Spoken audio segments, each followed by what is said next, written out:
Hello and good morning.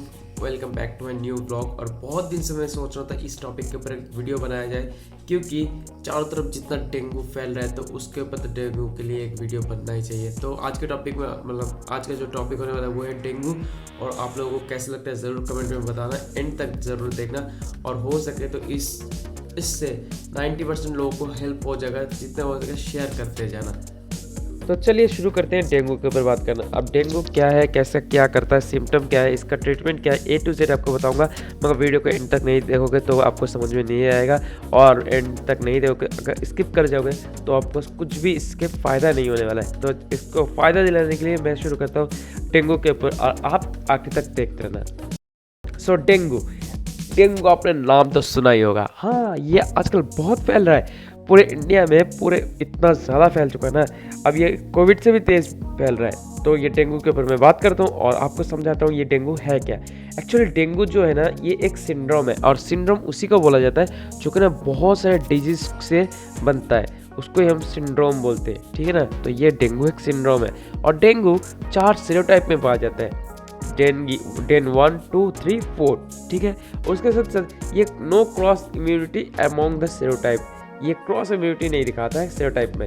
और dengue एक virus है, सबसे बड़ी बात है, डेंगू एक वायरस है। बहुत लोग बोलते हैं मच्छर काटने से डेंगू होता है। अरे मच्छर में भी तो कुछ ना कुछ होता होगा, तो मच्छर में डेंगू का वायरस रहता है, और उस वायरस का नाम है फ्लैवी वायरस, जो कि ना कॉज करता है डेंगू। अब WHO की बात सुन लेते हैं थोड़ा सा। WHO क्या कहता है? WHO कहता है कि WHO classified by the CR एक ऐसा टर्म है जिसका फुल फॉर्म है साउथ ईस्ट एशियन रीजन, ठीक है। तो ये है एक, मतलब इसमें रीजन के ऊपर बताता है कि कहाँ पे ज़्यादा, कहाँ पे कम, यहाँ पे कहाँ पे है ही नहीं। पहले बात करते हैं सी से। सी पे देख सकते हो लिखा हुआ है non endemic democratic people of the Republic of DPR of Korea. तो ये जहाँ पे है जहाँ पे कुछ भी नहीं होता है। और अनसर्टेन एंडेमिसिटी, मतलब कभी कभार हो गया तो हो गया, नहीं हुआ तो नहीं हुआ, वो है भूटान एंड नेपाल। और सबसे ज़्यादा होता है ये है हाइपर एंडेमिक, जो कि ना इंडिया और बांग्लादेश। इसमें क्या है, हाइपर एंडेमिक का और एक मतलब होता है कि all through the year, all age group, मतलब पूरे साल और सारे एज ग्रुप को। अब बात करते हैं वेक्टर मतलब इसका वाहक कौन है। तो ये जो है मस्क्यूटो, ये पाया जाता है एडिस मस्क्यूटो में, मतलब मच्छर का नाम है एडिस। तो इसमें भी 2 तरीके का मच्छर होता है, एक होता है एडिस एल्बोपिक्टस और एक होता है एडिस इजिप्टी। तो हम लोग जो बात करने वाले हैं अभी के लिए, जो ये मच्छर होते हैं, ये होते हैं प्योर एंथ्रोफिलिक। एंथ्रोफिलिक का मतलब होता है लव ह्यूमन ब्लड, मतलब इसको इंसान का खून पसंद है, बहुत ही ज़्यादा पसंद है। और उसके साथ साथ बता देता हूँ, ये लोग होते हैं नर्वस फीडर, मतलब मोर देन एक से ज़्यादा लोगों को ये फीड कर पाती है, मतलब फीड मल्टीपल पीपल, ठीक है। ये बहुत खतरनाक चीज़ होती है भाई, इसीलिए बोलता हूँ डेंगू का जो मच्छर होता है ना, वो तुमको काट गया, तुम्हारे घर पे मम्मी को, पापा को, या भाई को, बहन को, एक मच्छर जितने लोगों को काटेगा उतने लोगों को ये डेंगू फैला सकती है। साथ में अगर बात करते हैं कि थोड़ा सा ये अलग चीज़ हो जाएगा, अब थोड़ा सा ध्यान से समझना, क्योंकि ये जो मस्किटो है एडिस इजिप्टी, वो डिस्कॉर्डेंट फीडर होता है, और जो एडिस एल्बोपिक्टस है वो कॉनकॉर्डेंट फीडर होता है। अब डिस्कॉर्डेंट फीडर का मतलब कहता है कि more than one feed to the complete gonadotropic cycle. और ये जो कॉनकॉर्डेंट होते हैं, ये होते हैं नो एक्स्ट्रा फीड रिक्वायर्ड, ठीक है।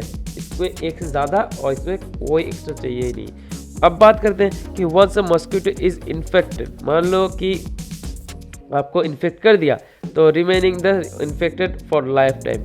आपको एक बार जिसने कर दिया तो उसको वो लाइफ टाइम कर सकते हैं। कोई भी एक मच्छर अगर इन्फेक्ट कर सकते तो वो लाइफ टाइम कर सकते हैं, और कोई 1% अगर इन्फेक्टेड होता है तो वो लाइफ टाइम इन्फेक्टेड हो सकता है। अब बात करते हैं ट्रांसओवेरियन ट्रांसमिशन की, जो कि ना यहाँ पे लिखा हुआ है। ये आपके काम की चीज़ है नहीं वैसे, फिर भी बता देता हूँ, क्योंकि ये है once upon genital infection of the mosquito. मतलब मान लो कि ये जो मच्छर होता है, इसने अपना स्ट्रिंग, ठीक है, छोड़ दिया, तो वहाँ पे अगर मान लो जेनेटल एरिया में इसने कुछ किया है, तो मतलब अंडे वगैरह दिया है, तो इसके अंडे से जो दोबारा मच्छर आएंगे, ये भी फिर से सारे के सारे डेंगू पॉजिटिव करने वाले मच्छर ही होंगे। और ऑब्वियसली बात है ये लोग यही करते हैं, मतलब इनका जो लाइफ साइकिल देखोगे तो लाइफ साइकिल में आपको यही दिखेंगे, आपको ये डेंगू वाले मच्छर फिर से डेंगू ही करते हैं। किसी किसी में फॉल्स कहा जाता है, मतलब मान लो कि हर डेंगू का मच्छर डेंगू नहीं कर पाते, मगर कुछ कुछ तो डेंगू ही करते हैं। ये आपको थोड़ा सा समझ से बाहर होगा, ये आपको अलग टॉपिक में बता दूंगा मैं। अब बात करते हैं एनवायरमेंटल फैक्टर, किस किस बेसिस पे ये एनवायरमेंटल फैक्टर हो सकता है। एक होता है टेम्परेचर, कौन से टेम्परेचर में ये पलता बढ़ता है, ये 16 to 30 डिग्री जो कि ना घर के अंदर का टेम्परेचर होता है, और दिन के समय में ये डेंगू का मच्छर ज़्यादा काटते हैं। और साथ में बात करते हैं ह्यूमिडिटी की बात करें तो 60 to 80% ह्यूमिडिटी चाहिए होता है इनको। तो आप बात करते हैं कि इसके सिंड्रोम के ऊपर, बहुत देर से मैं बोल रहा था उल्टा सीधा बात, अब आते हैं नो बकवास सीधे बात पे। सिंड्रोम के ऊपर अगर बात करेंगे तो ये है अनकैटेगराइज्ड फीवर, डेंगू फीवर, जो कि ना अनकैटेगराइज्ड में आपको बताता हूँ कि इसमें कोई जब शुरू में आएगा कोई जो फीवर है ना उसका कोई टिपिकल सिंड्रोम ही नहीं होगा, कोई फीचर ही नहीं होगा डेंगू का। उसके बाद जब सेकंड टाइम जब डेंगू फीवर आएगा तब आएगा बहुत ज़्यादा, लाइक एंथ्रेल्जिया एंड माइल्जिया। तो एंथ्रेल्जिया में क्या क्या हो सकता है, ये होता है पेन होता है जॉइंट्स में, और माइल्जिया में पेन इन मसल, और उसके साथ साथ रेट्रो ऑर्बिटल पेन, ये बहुत इंपॉर्टेंट है। रेट्रो ऑर्बिटल पेन, इसमें क्या होता है कि ROP fever has like bimodal presentation, peaks on a day, like एक दिन में 2 बार 3 बार आना जाना, और ये 5-6 दिन तक चलते रहना, और रिकवर होने में 7 से 10 दिन लग जाना। तो अब बात करते हैं डेंगू का हेमोरेजिक फीवर के ऊपर। हेमोरेजिक फीवर ये होता है dengue fever plus haemorrhagic manifestation, like ये कहीं से भी आपके बॉडी के कहीं से भी ब्लड निकलना, blood from the natural orifice, कहीं से भी निकल सकता है अंदर से, ठीक है। ये बहुत खतरनाक चीज़ होती है, बहुत ही ज़्यादा खतरनाक। अगर ऐसे पोजीशन पे पहुंच गए तो भाई टेस्ट तो करवाना पड़ेगा, और टेस्ट क्लिनिकल डायग्नोसिस तो करवाना पड़ेगा। क्या क्या टेस्ट कर सकते हैं, 2 तरीके का टेस्ट होता है। एक होता है टॉर्निकेट टेस्ट, जो कि आपके सामने लिखा हुआ है। टॉर्निकेट टेस्ट में क्या करते हैं कि ये 10 पैचिटी पर स्क्वायर इंच लेके टेस्ट करते हैं, और ये आपको टॉर्निकेट टेस्ट आप खुद से नहीं कर सकते, आप जब जाओगे वहाँ पे तभी कर देंगे डॉक्टर। और साथ में लैब डायग्नोसिस भी होता है। लैब डायग्नोसिस में क्या है, 20% से ऊपर इसका हेमोरेजिक रेट देखते हैं, ये प्लस में है या माइनस में है, थ्रोम्बोसाइटोपेनिया तो नहीं हुआ, और प्लेटलेट 1 लाख से तो नीचे नहीं गिर गया, ठीक है, ये चीज़ चेक करते हैं। बहुत लोगों का क्या रहता है 1.5 लाख बोलते हैं कि 1.5 लाख नॉर्मल होता है, कि ठीक है 1.5 लाख नॉर्मल है, मगर कभी कभार ना इंसान का नेचुरली 1 लाख रहता है, कभी कभार 1 लाख से ऊपर, मतलब ये ठीक है, मान सकते हैं कि हाँ ठीक है इसमें हो सकता है रिकवरी हो जाएगी। अगर 1 लाख से नीचे आ गया तो रिकवरी होने में बहुत टाइम लगता है, और बहुत ज़्यादा डर भी लगता है डॉक्टर को ही। तो उसके बाद 4th पॉइंट पे आते हैं कि डेंगू का शॉक सिंड्रोम। अगर मान लो कितना कुछ हो गया, उसके बाद पल्स प्रेशर जो होगा ना वो एकदम से ख़त्म हो जाएगा, और लेस देन 20 हो जाएगा, 20 mmHg, ये बहुत खतरनाक फेज पे आ जाता है। उसके साथ साथ जो डायस्टोलिक BP है, मतलब मीन्स डायस्टोलिक BP, वो भी घट जाता है, और वो घट के 90 mm पर एडल्ट हो जाता है, 90 mm से ज़्यादा हो जाता है। ये सिस्टोलिक की बात कर रहा हूँ मैं, डायस्टोलिक की बात नहीं कर रहा हूँ। तो 90 mm से कम हो जाता है, और जो चिल्ड्रन है उसमें 80 mm से कम हो जाता है, तो ये फिर बहुत खतरनाक चीज़ पे आ जाता है। अब इस पर डायग्नोसिस, यही तो मेन चीज़ है, डायग्नोसिस कैसे करें। तो डायग्नोसिस करने के लिए इन्वेस्टिगेशन करना चाहिए, इन्वेस्टिगेशन ऑफ द चॉइस लेंगे। तो विदिन 1